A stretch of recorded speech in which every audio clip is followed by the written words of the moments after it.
Assalamualaikum warahmatullahi wabarakatuh. Di sini saya akan membawakan sebuah materi yang berjudul manfaat komunikasi persuasif, yang mana akan dijelaskan oleh saya sendiri, Tirta Tamara, yang mana di sini saya akan menjelaskannya melalui slide berikut ini. Ada sebuah pepatah yang mengatakan setiap kelompok dan setiap anak berbeda. Sebagai pemimpin ataupun pelatih, kamu harus tahu apa yang mereka katakan. Untuk itu, dapat kita ketahui bahwa kehidupan sehari-hari setiap orang tentu dipengaruhi oleh komunikasi, baik itu melalui diri sendiri dengan orang lain, atau bahkan oleh pesan yang berasal dari orang yang tidak kita kenal. Komunikasi dapat ditentukan berhasil atau tidaknya tergantung dari bagaimana komunikator dapat mempengaruhi komunikan. Dengan itu, komunikan dapat bersikap dan perilaku ataupun bertindak sesuai dengan apa yang diharapkan oleh komunikator.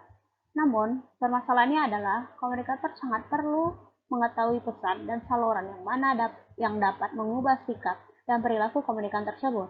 Dalam ilmu komunikasi, kita mengenal adanya komunikasi persuasif yang menjadi langkah yang tepat untuk dapat mengatasi permasalahan yang komunikator miliki. Kita perlu memahami kemampuan melakukan komunikasi persuasif.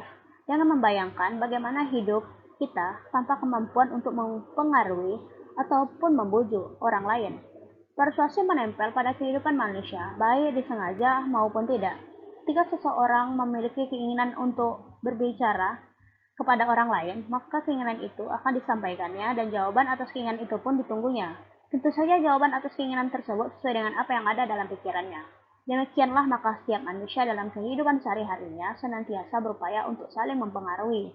Kesadaran untuk mempengaruhi orang lain dalam berbagai situasi yang melibatkan banyak orang telah ada pada diri manusia sejak dahulu kala.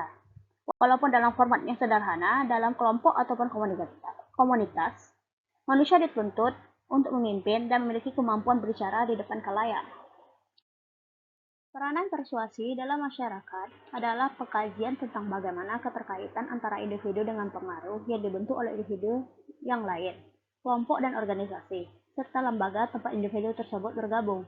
Sedangkan dengan pengkajian dinamika psikologi persuasif, orang yang akan memperoleh pengertian tentang bagaimana manusia mengikuti stimulasi menata lingkungan dan bagaimana pikiran-pikiran manusia berinteraksi. Persuasi pada dasarnya bermaksud mencoba untuk mempengaruhi jalan pikir seseorang atau perilakunya, yang mana dalam komunikasi persuasi digunakan oleh komunikator untuk membujuk seseorang, atau lebih kita kenal dengan kata komunikan, untuk melakukan sesuatu yang sesuai dengan keinginan atau kemauannya. Dengan mempelajari persuasi, manfaat yang tak terhingga akan dapat kita miliki yang kemudian bisa diterapkan dalam komunikasi, yang mana dapat membantu menjalankan lancarnya komunikasi yang terjadi.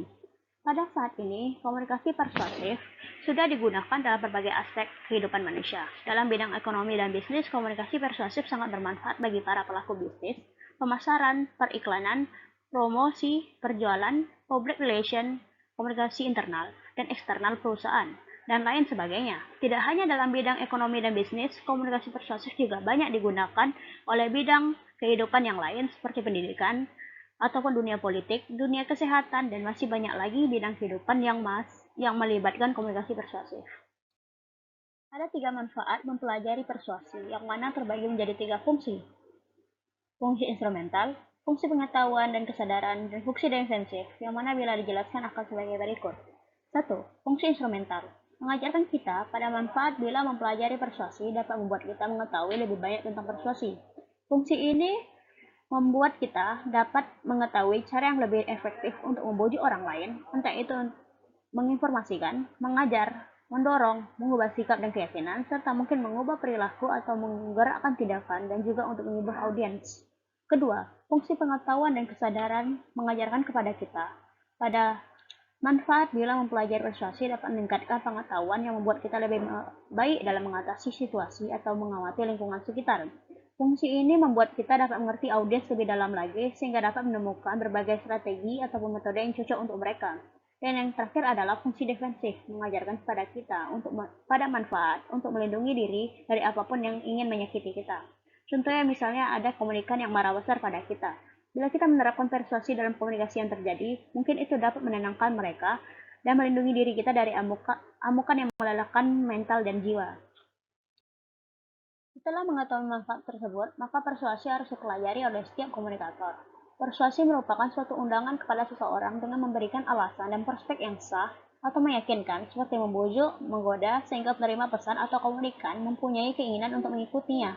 Kemampuan persuasi sangat penting untuk dipelajari, terlebih lagi dalam dunia bisnis. Jika dapat menguasai seni komunikasi persuasif, kita dapat memenangkan dukungan dari orang lain, menyatukan tim kita, dan mendorong mereka untuk bekerja sama. Sebagai seorang eksekutif profesional, berbicara dengan baik itu penting, tapi berbicara dengan kemampuan persuasif adalah kunci emas yang sebenarnya untuk sukses. Dengan demikian, berakhirlah video presentasi saya. Semoga materi yang telah saya jelaskan sebelumnya dapat bermanfaat bagi kalian semuanya. Sebelum saya mengakhirinya, silakan subscribe ataupun like kepada akun YouTube Mahir Public Speaking. Untuk itu, saya akhiri.